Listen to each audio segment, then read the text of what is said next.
Bolaligingizni eslang. Chiroq o'chgan oqshomlarda yoki buvingizning tizzasida o'tirib eshitgan hikoyalaringiz. Yalmog'iz kampir, alvasti, odamxo'r devlar. Biz ularni shunchaki ertak deb o'ylardik. Lekin dahshatli janrni o'rganuvchi Horror Studio fani boshqacha fikrda.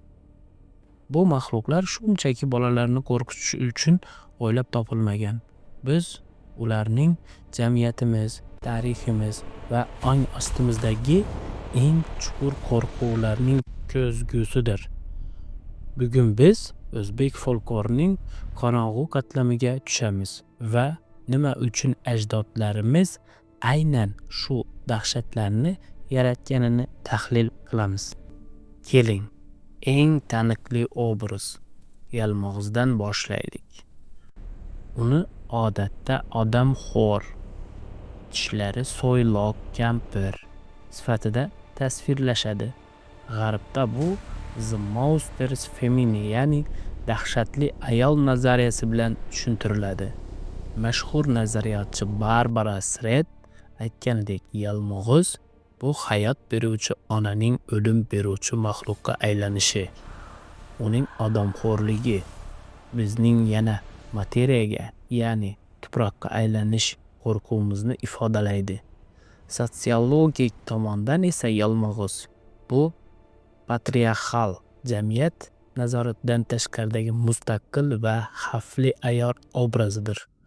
U jamiyat tartibini buzuvchi objeksiya, ya'ni rad etilgan dahshat ramzidir.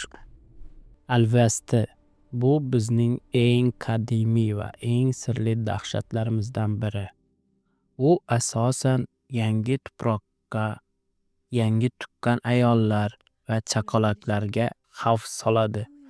Nega aynan ular? Horror Studios buni reproduktiv qo'rquv deb ataydi. Tibbiyot rivojlanmagan davrlarda tug'ruq paytidagi o'lim va asoratlar shunchalik dahshatli ediki, odamlar bu qo'rquvni shaxslantirishga majbur bo'lgan.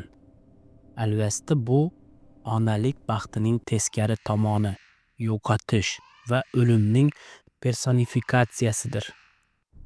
Undan saqlanish uchun ishlatilgan temir pichoqlar esa inson tabiat ustidan texnologik nazorat o'rnatishga bo'lgan ilk urinishlari edi. Devlar esa bizga Sigmund Freudning The Uncanny, Das Unheimliche nazariyasini eslatadi.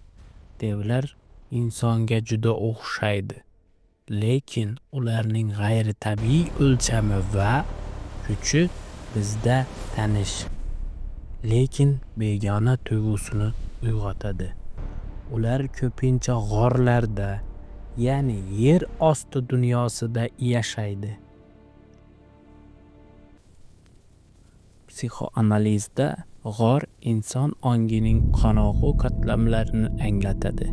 Devni yengish bu o'zimizdagi hayvoniy istaklar va tartibsiz kuchlarni jilovlash ramzidir. Xulosa qilib aytganda, o'zbek folklorining dahshatlari shunchaki qadimiy ertaklar emas. Ular bizning o'zligimiz, tariximiz va insoniyat tabiatimiz haqida murakkab falsafiy xulosalaridir. Biz nimalardan qo'rqsak, o'sha narsalar bizning qadriyatlarimiz haqida eng ko'p ma'lumot beradi. Sizning hududingizda qanday qo'rqinchli afsonalar bor? Izohlarda yozib qoldiring. Bu Horror Studios O'zbekistonda edi. Keyingi safar biz internetdagi eng sirli o'zbek dahshatlarini tahlil qilamiz. Obuna bo'ling va qo'rqishdan qo'rqmang.